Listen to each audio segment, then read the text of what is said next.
Hi everyone. तो आज हम डिस्कस करने जा रहे हैं HPSSC clerk post code 887 and 839 के लिए मोस्ट इम्पोर्टेंट क्वेश्चन।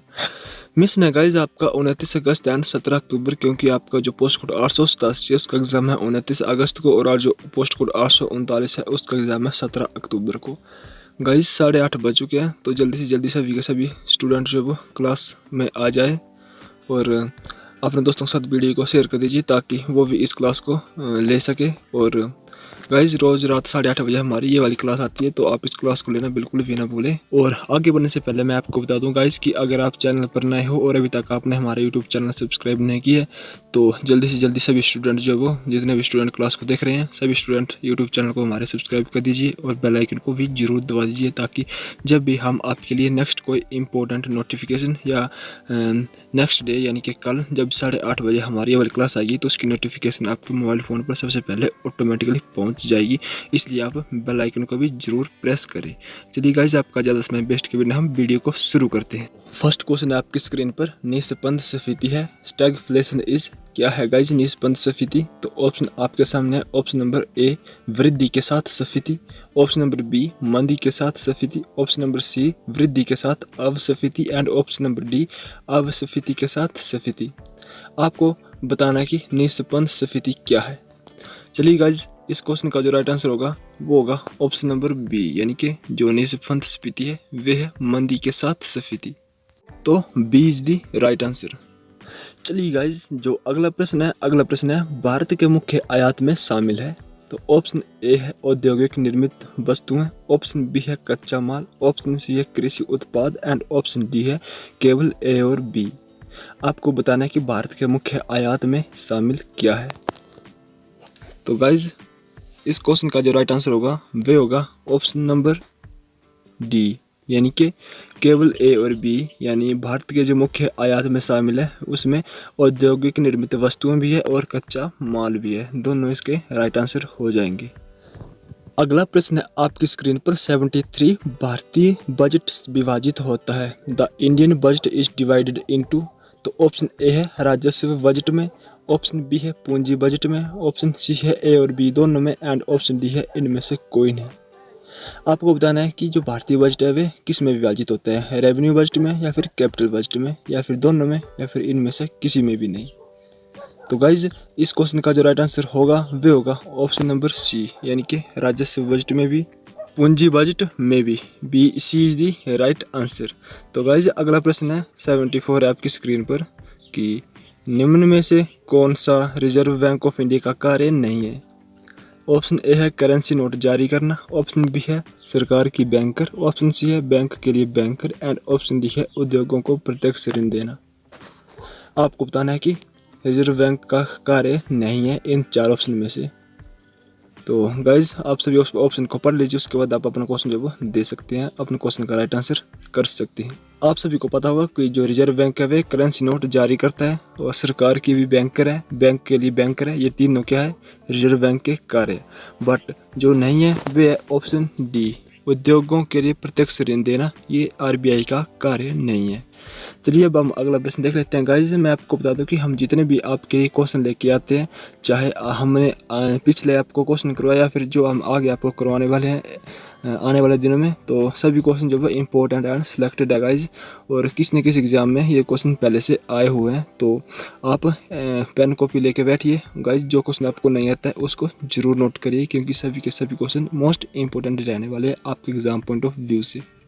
तो क्वेश्चन है कि निम्न में से कौन सी वस्तुएं भारत के लिए सर्वाधिक विदेशी विनिमय अर्जित करती है। ऑप्शन ए है कॉफी और चाय, ऑप्शन बी है धातु लौह अयस्क, ऑप्शन सी है लौह और स्टील एंड ऑप्शन डी है कपड़े। तो गाइस इस क्वेश्चन का जो राइट आंसर होगा वे होगा ऑप्शन नंबर ए कॉफी और चाय। भारत के लिए सर्वाधिक विदेशी विनिमय अर्जित करती है कॉफी और चाय। गाइस अगला प्रश्न है 76 निम्न में से किस साधनों द्वारा गरीबी को दूर नहीं किया जा सकता। तो गाइज किन साधनों से गरीबी को दूर नहीं किया जा सकता। Which of the following measure can not remove poverty. Option A है सरकारी अनुदान, ऑप्शन बी है जनसंख्या नियंत्रण, ऑप्शन सी है उत्पादन में वृद्धि और ऑप्शन डी है समानतापूर्ण वितरण। तो इसका राइट आंसर क्या होगा गाइज, ये भी मोस्ट इम्पोर्टेंट क्वेश्चन है और बहुत ईजी क्वेश्चन है। आप सभी जानते होंगे कि गरीबी को दूर नहीं किया जा सकता। तो गाइज आपको पता होगा कि जनसंख्या पर अगर नियंत्रण लग जाए तो भी हम गरीबी को काफ़ी हद तक दूर कर सकते हैं, उत्पादन में वृद्धि के कारण भी और समानतापूर्ण वितरण से भी। लेकिन जो सरकारी अनुदान है गाइज, ऑप्शन नंबर ए सरकारी अनुदान, इससे गरीबी को दूर नहीं किया जा सकता, यानी कि गवर्नमेंट सब्सिडी से। तो नेक्स्ट क्वेश्चन है गाइज 77, कर्मचारी भविष्य निधि अधिनियम कब अधिनियमित हुआ? तो ऑप्शन ए है 1961, ऑप्शन बी है 1952, ऑप्शन सी है 1950 एंड ऑप्शन डी है 1965। आपको बताना है कि कर्मचारी भविष्य निधि अधिनियम प्रोविडेंट फंड एक्ट एनेक्टेड। तो गाइज इसका राइट आंसर होगा ऑप्शन नंबर बी, यानी कि 1952 में कर्मचारी भविष्य निधि अधिनियम जो वो पारित हुआ था। अगला प्रश्न है गाइज 78, स्थानीय निकायों के लिए निम्न में से एक आय का मुख्य स्रोत है। One of the main source of income tax for local bodies. तो ऑप्शन ए है आयकर, ऑप्शन बी है वस्तुओं पर कर एंड ऑप्शन सी है संपत्ति कर और ऑप्शन डी है खर्च पर कर। तो गाइज आपको बताना है कि इस क्वेश्चन का राइट आंसर क्या होगा। चलिए गाइज मैं आपको बता देता हूँ। तो इस क्वेश्चन का जो राइट आंसर होगा वह होगा ऑप्शन सी, यानी कि संपत्ति कर, टैक्सेस ऑफ प्रॉपर्टी। तो स्थानीय निकायों के लिए संपत्ति कर एक आय का मुख्य स्रोत है। और अगला प्रश्न है गाइज आपकी स्क्रीन पर 79, निम्नलिखित में से कौन सी फसल की खेती असंचित भूमि पर नहीं की जा सकती? ऑप्शन ए है गेहूं, ऑप्शन बी है गन्ना, ऑप्शन सी है बाजरा और ऑप्शन डी है मूंगफली। तो गाइज मैं आपको बता दूं कि जो गेहूं, बाजरा और मूंगफली है, ये इन तीनों की खेती जो वो असंचित भूमि पर की जा सकती है। बट जो गन्ना है ऑप्शन नंबर बी, इसकी खेती असंचित भूमि पर नहीं की जा सकती। तो इसका राइट आंसर होगा बी, यानी कि गन्ना। अगला प्रश्न है निम्नलिखित में से कौन सा एक यूटीआई का एक मुख्य कार्य है? तो जो यूटीआई होती है गाइज, सबसे पहले तो इसकी फुल फॉर्म आपको आनी चाहिए। तो इसकी फुल फॉर्म होती है United trust of India. And guys इसका क्या कार्य है? तो ऑप्शन ए है छोटी बचतों को बढ़ावा देना, ऑप्शन बी है ऋण प्रदान करना, ऑप्शन सी है कर लागू करना और ऑप्शन डी है कृषि भूमि पर कर वसूलना। तो गाइज इसका राइट आंसर क्या होगा? मोस्ट इंपॉर्टेंट क्वेश्चन है गाइज, नोट कर लीजिए आप अगर आपको ऐसे क्वेश्चन नहीं आते हैं तो इस क्वेश्चन का जो राइट आंसर होने वाला है गाइज वे है ऑप्शन नंबर ए, छोटी बचतों को बढ़ावा देना, जो वो एक यूटीआई का मेन कार्य है। चलिए अब हम अगला प्रश्न देख लेते हैं 81। क्वेश्चन है कि किस देश को यूरोप का कॉकपिट कहा जाता है? Which country is named as the cockpit of Europe? Option A है हंगरी, ऑप्शन बी है ऑस्ट्रिया, ऑप्शन सी है स्विट्जरलैंड एंड ऑप्शन डी है बेल्जियम। आपको बताना है कि किस देश को इनमें से यूरोप का कॉकपिट कहा जाता है। तो गाइज इसका जो राइट आंसर होगा वह होगा ऑप्शन डी, बेल्जियम। बेल्जियम को यूरोप का कॉकपिट कहा जाता है। गाइज अगला प्रश्न है और बार बार रिपीट होता है गाइज, पता नहीं कितनी बार HPSSC इस क्वेश्चन को रिपीट कर चुका है और आगे भी रिपीट होने के काफ़ी चांस बन रहे हैं।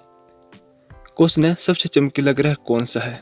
ऑप्शन ए है शुक्र, ऑप्शन बी है प्लूटो, ऑप्शन सी है बुध, ऑप्शन डी है गुरु। तो गाइस जो इस क्वेश्चन का राइट आंसर होगा वह होगा option number A. I hope कि सभी को ये क्वेश्चन पहले से आता होगा। तो इसका राइट आंसर होगा शुक्र। शुक्र को सबसे चमकीला ग्रह कहा जाता है।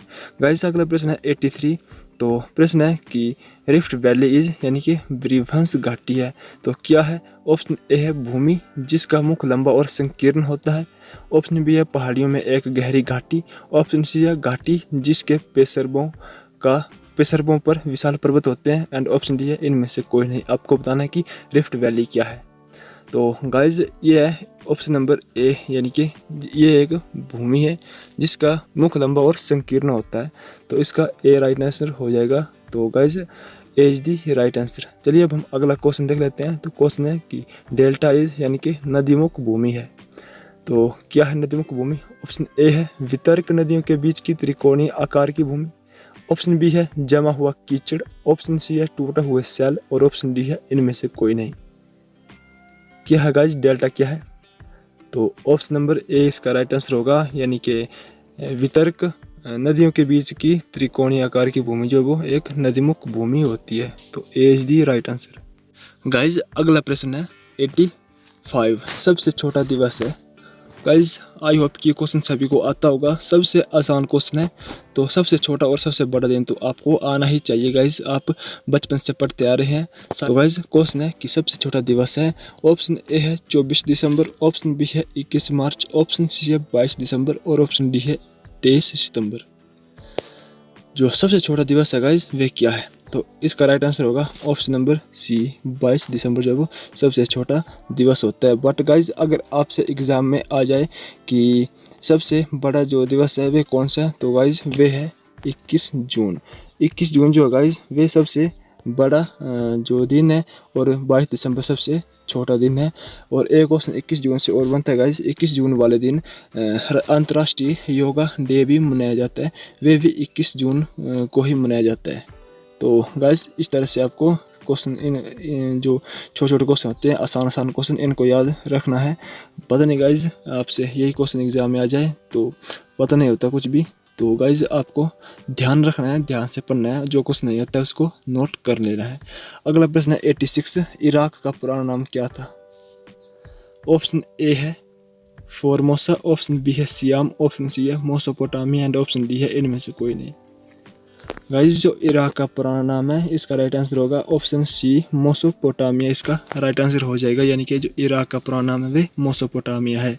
अगला क्वेश्चन है गाइज 87, आपकी स्क्रीन पर राशि चक्र एक पट्टा है। तो ऑप्शन ए है 12 नक्षत्रों का, बी है सभी तारों का, ऑप्शन सी है सभी ग्रहों का और ऑप्शन डी है इनमें से कोई नहीं। आपको बताने कि राशि चक्र एक पट्टा है किसका? तो गाइज इसका राइट आंसर होने वाला है ऑप्शन ए, 12 नक्षत्रों का।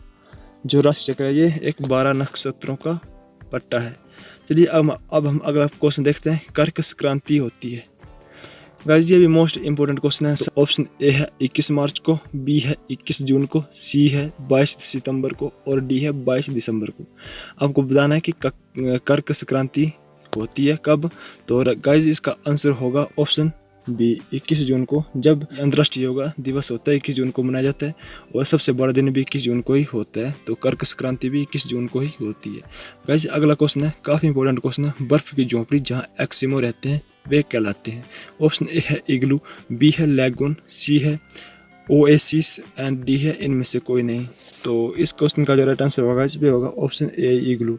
बर्फ की झोपड़ी जहाँ एस्किमो रहते हैं उसे हम इग्लू कहते हैं।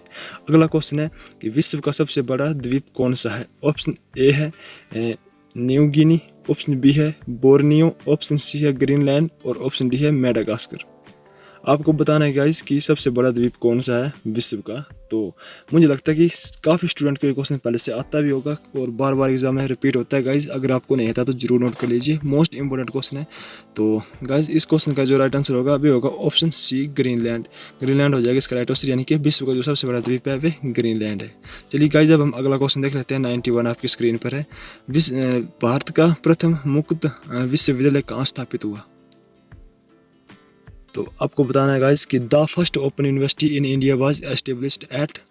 ऑप्शन ए है हैदराबाद, ऑप्शन बी है कोटा, ऑप्शन सी है नई दिल्ली, ऑप्शन डी है मद्रास।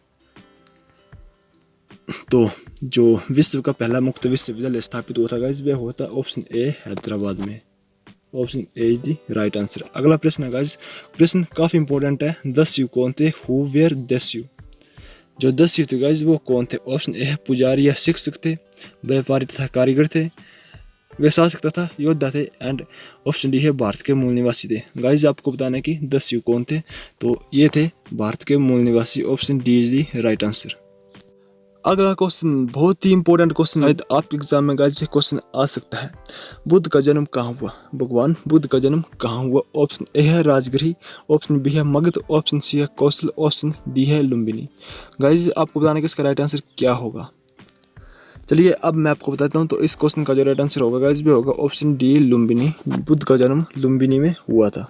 अगला प्रश्न, नालंदा विश्वविद्यालय कहाँ स्थित है? Where was Nalanda university situated? Option A है कराची के समीप, बी है पटना के समीप, सी है अवध के समीप और डी है इलाहाबाद के समीप। तो गाइस जो नालंदा विश्वविद्यालय है वह है पटना के समीप, बिहार में। तो इसका राइट आंसर हो जाएगा बी। अगला क्वेश्चन है गाइस 95, दीन ए इलाही क्या है? What was Deen A Ilahi? Option A है अकबर द्वारा बनवाई गई एक मस्जिद, ऑप्शन बी है एक धार्मिक पुस्तक, ऑप्शन सी है एक धार्मिक प्रार्थना एंड ऑप्शन डी है अकबर द्वारा शुरू किए गए एक धार्मिक पथ। आपको बताना कि दीन ए इलाही क्या है।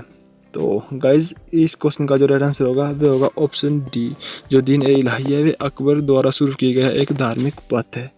चलिए अब हम अगला क्वेश्चन देख लेते हैं। सरदेशमुखी से क्या तात्पर्य है? What is meant by sardeshmukhi? तो ऑप्शन ए है एक अधिकारी है, एक कर है, संगठन का एक प्रकार है या समूह का एक प्रकार है। आपको बताना है कि सरदेशमुखी से क्या तात्पर्य है। तो गाइज इसका आंसर होगा ऑप्शन नंबर बी, यानी कि जो सरदेशमुखी है गाइज वे एक कर है, यानी कि एक टैक्स है। अगला क्वेश्चन है रत्नावली किसने लिखी? गाइज जो रत्नावली पुस्तक है वो किसने लिखी? ऑप्शन ए है हर्ष ने, ऑप्शन बी है बाणभट्ट, ऑप्शन सी है कालिदास और ऑप्शन डी है इनमें से कोई नहीं। जो रत्नावली है गाइज वे लिखी थी ऑप्शन नंबर ए हर्ष ने। इसका राइट आंसर हो जाएगा हर्ष। तो रत्नावली हर्ष ने लिखी थी। नेक्स्ट क्वेश्चन है गाइज मोस्ट इंपॉर्टेंट क्वेश्चन है और ये भी आपके एग्जाम में बार बार पूछा जाता है और HPSC का फेवरेट क्वेश्चन है। मोहम्मद गजनवी द्वारा किस वर्ष सोमनाथ मंदिर लूटा गया? ऑप्शन ए है 1009 ईस्वी में, ऑप्शन बी है 1018 ईस्वी में, ऑप्शन सी है 1025 ईस्वी में और ऑप्शन डी है 1021 ईस्वी में। तो गाइज कब लूटा गया था मोहम्मद गजनवी द्वारा सोमनाथ मंदिर को? तो इसका राइट आंसर होगा गाइज ऑप्शन नंबर सी, यानी कि 1025 ईस्वी में मोहम्मद गजनवी द्वारा सोमनाथ मंदिर को लूटा गया था। चलिए गाइज अब हम अगला क्वेश्चन देख लेते हैं। तो अगला क्वेश्चन है राजा राममोहन राय किससे संलग्नित नहीं थे? Raja Rammohan Roy was not associated with विधवा पुनर्विवाह, सती प्रथा उन्मूलन, संस्कृत शिक्षा या फिर अंग्रेजी को बढ़ावा देना। तो गाइज मैं आपको बता दूं कि जो राजा राममोहन राय थे इन्होंने ब्रह्म समाज की स्थापना भी की थी। और आज का होमवर्क है आपके लिए, आपने गाइज ये क्वेश्चन इस क्वेश्चन का जो राइट आंसर कमेंट में करना है कि राजा राममोहन राय ने ब्रह्म समाज की स्थापना की थी, बट राजा राममोहन राय ने ब्रह्म समाज की स्थापना कब की थी? आपको ये क्वेश्चन कमेंट में करना है गाइज। तो मैं आपको इसका राइट आंसर बोल देता हूँ। राजा राममोहन राय किससे संलग्नित नहीं थे? तो विधवा पुनर्विवाह, सती प्रथा उन्मूलन और अंग्रेजी को बढ़ावा देना, इन तीनों से संलग्नित थे बट नहीं थे गाइज, वे थे संस्कृत शिक्षा से नहीं थे। ऑप्शन सी इसका राइट आंसर हो जाएगा। मैं जो आपको ये ऐसी इस प्रकार से क्वेश्चन देता हूँ जो आपको होमवर्क तो इसलिए देता हूँ गाइज ताकि आपको वो क्वेश्चन आ सके, कहीं पे आप सर्च करो, ढूंढो बुक्स में, जिससे क्या होगा गाइज कि आपको वो क्वेश्चन कभी नहीं भूलेगा। जब आप ढूंढ कर या फिर कहीं से ढूंढ कर या फिर गूगल में सर्च करके जब आप उसका राइट आंसर हमें कमेंट करोगे तो आप उस क्वेश्चन को कभी नहीं भूल सकते। इसलिए मैं आपको एक क्वेश्चन हर वीडियो में होमवर्क देता हूँ, तो आप ज़रूर इसको करना है। अगला क्वेश्चन है गाइस शिमला कॉन्फ्रेंस कब हुई थी? ऑप्शन ए है 1945, ऑप्शन बी है 1942, ऑप्शन सी है 1941 और ऑप्शन डी है 1944। आपको बताना है कि शिमला कॉन्फ्रेंस कब हुई थी। When was the Shimla conference held? Guys इस क्वेश्चन का जो राइट आंसर होगा वो होगा ऑप्शन नंबर ए, यानी कि 1945 को शिमला कॉन्फ्रेंस हुई थी। तो गाइज हमें लगता है कि वीडियो यहाँ पे समाप्त हमें कर देनी चाहिए क्योंकि वीडियो काफ़ी लंबी हो चुकी है। तो गाइज ये थी हमारी वीडियो, ये थे हमारे इंपॉर्टेंट क्वेश्चन, सभी क्वेश्चन इंपॉर्टेंट है, सिलेक्टेड थे। आपको वीडियो कैसी लगी? मुझे उम्मीद है कि अच्छी लगी होगी गाइज। एंड आपको भी अगर वीडियो पसंद आई हो तो प्लीज़ वीडियो को लाइक कर दीजिए जितने भी स्टूडेंट वीडियो को देख रहे हैं, और जल्दी से जल्दी चैनल को सब्सक्राइब कर दीजिए अगर आपने अभी तक हमारे चैनल सब्सक्राइब नहीं किया है तो, और बेल आइकन को दबा दीजिए। फिर गाइज आपको मिलते हैं हम नेक्स्ट इंपॉर्टेंट नोटिफिकेशन या फिर कल रात को 8:30 बजे वाली क्लास में। तब तक जय हिंद, जय भारत, वंदे मातरम।